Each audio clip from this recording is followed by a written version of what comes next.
السلام عليكم ورحمة الله وبركاته. وعليكم السلام. بسم الله الرحمن الرحيم. عن أسامة بن زيد بن حارثة رضي الله عنه مولى رسول الله صلى الله عليه وسلم قال: أرسلت بنت النبي صلى الله عليه وسلم: إن ابني قد احتضر فاشهدنا. فأرسل رسول الله صلى الله عليه وسلم يقرئ السلام ويقول: إن لله ما أخذ وله ما أعطى وكل شيء عنده بأجل مسمى فلتصبر ولتحتسب. فأرسلت إليه تقسم عليه ليأتينها، فقام ومعه سعد بن عبادة ومعاذ بن جبل وأبي بن كعب وزيد بن ثابت ورجال رضي الله عنه إلى آخر الحديث.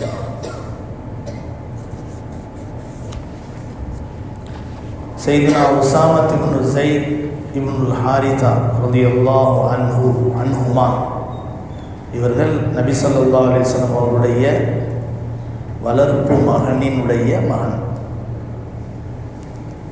இவர்கள் அறிவிக்கிறார்கள், அர்சலத் பின்துன் நபி ஸல்லல்லாஹு அலைஹி வஸல்லம், ஒரு தடவை கண்மணி நாயகம் ரசூலுல்லாஹி ஸல்லல்லாஹு அலைஹி வஸல்லம் அவர்கள் பள்ளிவாசலிலே சஹாபாக்கள் சூழ அமர்ந்திருக்கிறார்கள். அப்போது அவர்களுடைய மகள்களில் ஒரு மகளிடமிருந்து ஒரு மனிதர் வந்தார். அர்சலத் பின்துன் நபி ஸல்லல்லாஹு அலைஹி வஸல்லம், நபி ஸல்லல்லாஹு அலைஹி வஸல்லுடைய மகள் ஒருவரை அனுப்பி வைத்தார். அவர் வந்து சொன்னார்: இன்ன இப்னி கது துதிர, என்னுடைய மகன் மிகவும் இயலாத நிலையில் கடைசி கட்டத்தை தாண்டி கொண்டிருக்கிறார், மரணப்படுக்கையிலே இருக்கிறார், சிறு பிள்ளை. எனவே ஃபஷ்ஹதுனா, சீக்கிரமாக வாருங்கள் என்று தன்னுடைய தந்தைக்கு சொல்லி அனுப்புகிறார். ஸல்லல்லாஹு அலைஹி வஸல்லம் அவர்கள் இதை கேட்டுவிட்டு நபி அவர்கள் திரும்ப அனுப்புகிறார்கள். ஃபாருசல யுக்ரிஉ ஸலாம், என்னுடைய மகள்கிட்ட போய் என்னுடைய சலாமை சொல்லுங்கள், சொல்லிட்டு நான் சொன்ன செய்தியையும் சொல்லுங்கள் என்று சொல்கிறார். அது என்ன செய்தி? நபிகள் நாயகம் ஸல்லல்லாஹு அலைஹி வஸல்லம் சொன்னார்கள்: இன்ன லில்லாஹி மா அஹத வலஹு மா அத்தா, அல்லாஹ் எதை கொடுத்திருக்கிறானோ அதுவும் அவனுக்கு தான் சொந்தம், அல்லாஹ் எதை எடுத்துக்கொண்டானோ அதுவும் அவனுக்கு தான் சொந்தம். இன்னா லில்லாஹி வ இன்னா இலைஹி ராஜிஊன் சொன்ன மாதிரி நபி அவர்கள் என்ன சொல்கிறார்கள்? நம்மிடத்தில் இருப்பதும் நம்மிடத்தில் இல்லாததும் அனைத்தும் அல்லாஹ்வுக்கு தான் சொந்தம். அதனால் ஒரு குழந்தை பிறந்து உன் கையிலே இப்போது இருப்பதும் அல்லாஹ்வுக்கு தான் சொந்தம். அப்படி உன் கையை விட்டு போய்விட்டாலும் அது அல்லாஹ்வுக்கு தான் சொந்தம். அதனால் நீ கவலைப்படாத. குல்லு ஷைஇன் இன்தஹு பி அஜலின் முஸம்மா, நம்ம என்ன தான் சிரமப்பட்டு பல முயற்சிகளை மேற்கொண்டாலும் நாம் வைத்திருக்கக்கூடிய ஒவ்வொரு பொருளுக்கும் ஒரு காலகட்டம் என்பது இருக்கிறது. இவ்வளோ காலம்தான் இது இருக்கும் நம்ம கையில் அப்படின்னு அல்லாஹ் நாடிட்டான்னு சொன்னால் அவ்வளோதான் இருக்கும்.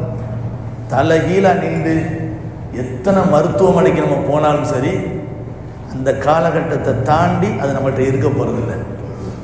இந்த குழந்தை எவ்வளவு காலம் உன் கையில் இருக்கும் என்று அல்லாஹ் நாடி இருக்கிறானோ அவ்வளோ காலத்துக்கு இருக்கும். அது இப்போது அல்லாஹ்விடத்தில் விடை பெற்று போகிறது என்று சொன்னால் அது அல்லாஹ் அந்த குழந்தைக்கு அவ்வளவு காலத்தை தான் நிர்ணயம் செய்து வைத்திருக்கிறான். ஃபல் தஸ்பீர், எனவே உன்னை நீ கட்டுப்படுத்திக்கொள், பொறுமையாக இரு. வல் தஹ்தசி, அதை நீ மனப்பூர்வமாக நீ என்ன செய்து கொள், மனப்பூர்வமாக அதை ஏற்றுக்கொள். அல்லாஹ் உனக்கு நன்மை தரக்கூடிய வகையிலே அதை ஆக்கிக்கொள் என்று நபிகள் நாயகம் ஸல்லல்லாஹு அலைஹி வஸல்லம் அவர்கள் சொல்லி அனுப்புகிறார்கள். இங்கே தான் நம்ம கவனிக்கணும். ஸல்லல்லாஹு அலைஹி வஸல்லம் அவர்கள் தங்களுடைய குடும்பத்துக்காக வேண்டி அக்கறை செலுத்தக்கூடிய ஒரு பெரிய ஒரு குடும்ப தலைவர் தான். இருந்தாலும் இந்த உம்மத்தின் மீது கொண்டிருக்கக்கூடிய அக்கறையை விட தன் குடும்பத்துக்காக வேண்டி கொண்டிருந்த அந்த அக்கறை இருக்கிறதே, அது மிகவும் உண்மையிலேயே ஒரு குடும்ப தலைவர், தந்தை, கணவர் என்ற ரீதியில் என்னென்ன கடமையை சரியாக செய்யணுமோ எல்லாத்தையும் நபி அவர்கள் கரெக்டாக செய்ய தான் செஞ்சாங்க. ஆனால் உதாரணத்துக்கு ஒரு உம்மத்துக்கு ஒரு கஷ்டம் என்றால் நபி அவர்கள் உடனே கையேந்துவார். ஆனால் தன்னுடைய பிள்ளைக்கு இந்த மாதிரி இருக்குதுன்னு சொன்ன உடனே நபி அவர்கள் ஆறுதல் சொல்லி அனுப்புகிறாங்க. அப்படியா அப்படின்னு டக்குன்னு என்ன செய்யலை, எந்திரிச்சு ஓடலை. காரணம், அங்கே பேசிக்கிட்டு இருக்கக்கூடிய சஹாபாக்கள்லாம் ஒரு முக்கியமான விஷயமா பேசிக்கிட்டு இருக்கிறாங்க. உடனே அந்த அம்மையார் தன்னுடைய பிள்ளை இருக்கக்கூடிய அந்த பயங்கரமான மோசமான ஒரு சூழ்நிலை, கடைசி கட்டம், தன் தந்தை தன்னிடத்தில் வந்தால் ரொம்ப ஆறுதலாக இருக்குங்கிற அடிப்படையில் அந்த மகள் என்ன செய்கிறாங்க, திரும்ப அனுப்புகிறாங்க. ஃபார்சலத் இலைஹி துப்புசிமு அலைஹில் எத்தியன்னா, அல்லாவின் மீது ஆணையாக நீங்கள் இந்த செய்தியை கேள்விப்பட்டுன்னு உடனே வாங்க அப்படின்னு தந்தைக்கு உரிமையோடு செய்தி அனுப்புகிறார். அல்லாஹ் மேலே ஆணையிட்டு நீங்கள் இந்த செய்தியை சொல்லக்கூடிய மனிதர் வந்து சொன்ன உடனே அல்லாவின் மீது ஆணையாக நீங்கள் வந்து தான் ஆகணும் அப்படின்னு சொல்லி அனுப்புகிறாங்க. ஸல்லல்லாஹு அலைஹி வஸல்லம் அவர்கள் ஒரு அன்பு மிகுந்த தந்தை. இது உண்மையிலேயே யாரும், அதாவது நம்முடைய நிலை வேறு, ஸல்லல்லாஹு அலைஹி வஸல்லம் அவர்கள் தன்னுடைய பிள்ளைகளின் மீது வைத்திருந்த அன்பு என்பது வேறு விதம். பெருமானார் ஸல்லல்லாஹு அலைஹி வஸல்லம் அவர்கள் ஃபாத்திமா அம்மையாரை தன் ஈரக்குலையில் ஒரு துண்டு என்று சொல்லக்கூடிய அளவுக்கு தன் பிள்ளைகளின் மீது அன்பு வைத்திருந்தார்கள். இப்போ நபி ஸல்லல்லாஹு அலைஹி வஸல்லம் அவர்கள் இப்படி ஆணையிட்டு அந்த மகள் கூப்பிட்டவுடன் உடனே என்ன செய்கிறார்கள், தன்னுடைய சஹாபாக்களில் சில பேரை அழைத்து கொண்டு, இந்த சஹாபாக்கள் சஅத் இப்னு உபாதா, முஆத் இப்னு ஜபல், உபை இப்னு கஅப், ஸைத் இப்னு சாபித் ரலியல்லாஹு அன்ஹு, இந்த சஹாபாக்கள் எல்லாம் புடைசூழ நபி அவர்கள் என்ன செய்கிறாங்க, அவரிஜாலும் இன்னும் சில சஹாபாக்களும் சேர்ந்து நபி அவர்கள் தன்னுடைய மகளுடைய வீட்டுக்கு போகிறார்கள். ஃபரூஃபிஅ இலா ரசூலில்லாஹி ஸல்லல்லாஹு அலைஹி வஸல்லம் அஸ்ஸபியு, நபி அவர்களுடைய பேர பிள்ளை மரண படுக்கையில் இருக்குது. அந்த பிள்ளையை கொண்டு வந்து கையில் கொண்டு வந்து கொடுக்குறாங்க. ஃபஅக்அதஹு ஃபீ ஹிஜ்ரிஹி, ஸல்லல்லாஹு அலைஹி வஸல்லம் அவர்கள் அந்த குழந்தையை கையில் வாங்கி தன்னுடைய மடியில் வைக்கிறாங்க. பேர பிள்ளை மரண படுக்கையில் இருக்குது, மூச்சு இழுத்துக்கிட்டு இருக்கு. வனஃப்ஸுஹு தக்கஅக்கஅ, வனஃப்ஸுஹு தக்கஅக்கஅ, உயிர் ஊசலாடி கொண்டிருக்கிறது, உயிர் ஊசலாடி கொண்டிருக்கிறது. அப்போ அந்த நேரத்தில் நபியினுடைய மனம் எப்படி இருந்திருக்கும், மடியில் வைக்கிறாங்க. ஃபஃபாலத் ஐனா, ஸல்லல்லாஹு அலைஹி வஸல்லம் கண்களில் கண்ணீர் அப்படி தாரை தாரையாக வடிகிறது. நபி அவர்கள் அழுகிறார்கள். இதை சஹாபாக்கள் எல்லாம் பார்க்குறாங்க. பொறுமையை பற்றி இப்போ தானே சொல்லி அனுப்புனாங்க, மகளுக்கு பொறுமையாயிரு, கவலைப்படாத, உன்னை கட்டுப்படுத்திக்க அப்படின்னு தானே சொல்லி அனுப்புனாங்க. அந்த நபி அந்த பேரப்பிள்ளைய கையில் வச்சு வாங்கி தன்னுடைய மடியில் வச்ச உடனே அவர்கள் இப்படி அழுகுறாங்களே அப்படின்னு பார்த்துட்டு, கால சஅத் இப்னு உபாதா, சஅத் இப்னு உபாதா சாதாரண மனிதர் அல்ல, அந்த ஊரினுடைய தலைவர்களில் ஒரு முக்கியமான தலைவர். நபி அவர்களை பார்த்து கேட்டார்கள், யா ரசூலல்லாஹ் மாதா, அல்லாஹ்வுடைய தூதர் அவர்களே, என்ன இது, நீங்களே அழுவுறீங்க, எல்லாருக்கும் ஆறுதல் சொல்லுவீங்க, உங்கள் கண்ணில் இருந்து கண்ணீரா, நீங்கள் அழுவுறீங்களே அப்படின்னு சொல்கிறாங்க. ஃபகால், இதான் ரஹ்மத்துல் லில் ஆலமீன்கிறது. ஃபகால் ரசூலுல்லாஹி ஸல்லல்லாஹு அலைஹி வஸல்லம், அல்லாஹ்வுடைய தூதர் கண்மணி நாயகம் ரசூலுல்லாஹி ஸல்லல்லாஹு அலைஹி வஸல்லம் அவர்கள் கூறினார்கள், ஹாதிஹி ரஹ்மத்துன், ஹாதிஹி ரஹ்மத்துன், இதுதான் இரக்கம் கருணை, இதுதான் இரக்கம் கருணை என்பது. ஜஅலஹல்லாஹு தஆலா ஃபீ குலூபி இபாதி, அல்லாஹ்வுடைய அடியார்களில் யாரும் இந்த இரக்கத்திற்கு அப்பாற்பட்டவர்கள் அல்ல. அல்லாஹ்வுடைய அடியார்கள் என்று யாரெல்லாம் இருக்கிறார்களோ அவர்கள் அனைவருடைய உள்ளத்திலும் இந்த கருணை, இந்த இரக்கம் என்பது நிச்சயமாக இருக்கும். அந்த கருணை என்னுடைய உள்ளத்திலும் இருக்கிறது என்று சொல்லிவிட்டு ஃபீ ரிவாயத்தின், இன்னொரு ரிவாயத்தில் சொல்லப்படுகிறது, ஃபீ குலூபி மன் ஷாஅ மின் இபாதிஹி, ஃபீ குலூபி மன் ஷாஅ மின் இபாதி. அல்லாஹ் இந்த இரக்கத்தை எல்லாருக்கும் கொடுத்துறதில்லை. இந்த கருணையை, இந்த இரக்கத்தை அல்லாஹ் எல்லாருக்கும் கொடுப்பதில்லை. தனக்கு பிடித்தமான அடியார்களுக்கு மட்டும்தான் இந்த இரக்கத்தை அல்லாஹ் கொடுக்கிறான். வைன்னமா யர்ஹமுல்லாஹு மின் இபாதிஹி அர்ரஹமா. வைன்னமா யர்ஹமுல்லாஹு மின் இபாதிஹி அர்ரஹமா.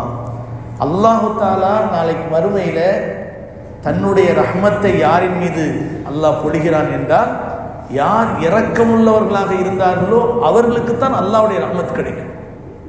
யார் மனிதர்களின் மீது இரக்கமுள்ளவர்களாக இருந்தார்களோ, உறவுகளின் மீது இரக்கமுள்ளவர்களாக இருந்தார்களோ அவர்களுக்குத்தான் அல்லாஹ் ரஹ்மத் செய்வான் என்று நபிகள் நாயகம் ஸல்லல்லாஹு அலைஹி வஸல்லம் அவர்கள் அருளினார்கள். இந்த ஹதீஸ் புகாரி மற்றும் முஸ்லிமில் பதிவு செய்யப்பட்டிருக்கிறது.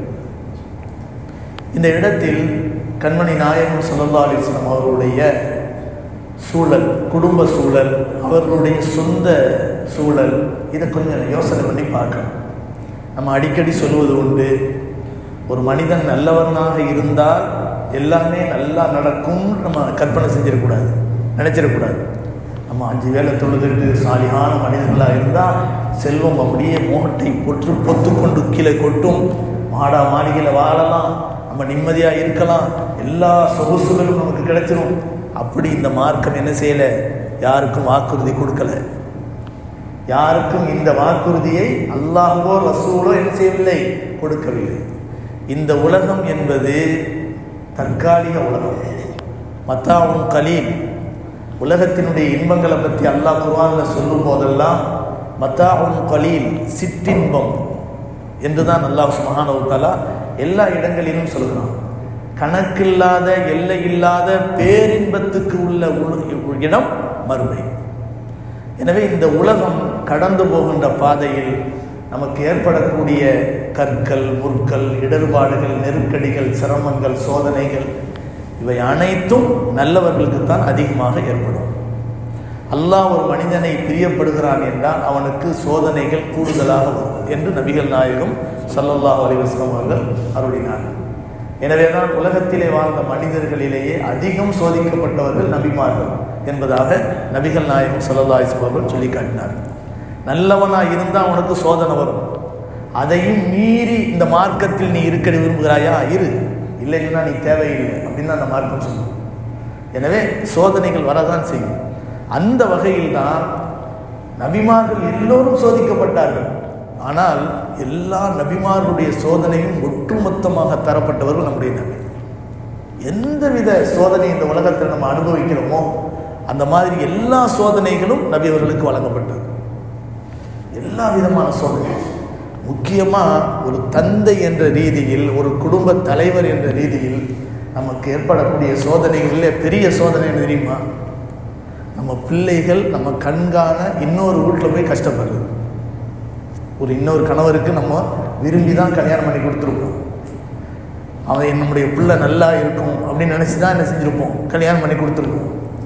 ஆனால் அதே பிள்ளை நம்ம கண்ணுக்கு முன்னால் செல்லமாக வளர்த்துருப்போம். அந்த பிள்ளை போய் இன்னொரு இடத்துல கஷ்டப்படும். ஆனால் நம்ம தாங்கி கொண்டு தான் எடுத்த எடுப்பில் போய் என்னங்க இப்படி கஷ்டப்படுத்துறீங்கன்னு வெட்டு 1 துண்டு 2லாம் என்ன செய்ய முடியாது, பேசிட முடியாது. வாழணும். இன்னைக்கு இப்படி இருக்கும், நாளைக்கு நல்லா ஆயிடும். அப்போ பெரியவங்களாக இருக்கக்கூடியவங்க சமாதானம் பண்ணி பொறுமையாக இருப்பான். அல்லாஹ் உங்களுக்கு நல்ல வாழ்க்கை கொடுப்பான், கவலைப்படாதப்பான். இது அப்படியே நிரந்தரமாக இருந்துட போகிறதில்லை, இன்ஷா அல்லாஹ் நிலைமை மாறும், அப்படி சமாதானம் பண்ணணும்.